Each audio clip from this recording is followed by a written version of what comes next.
You ask Tiger to solve.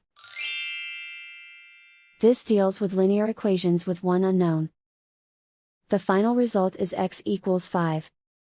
Let's solve it step by step. Group all constants on the right side of the equation. Add 3 to both sides. Simplify the arithmetic.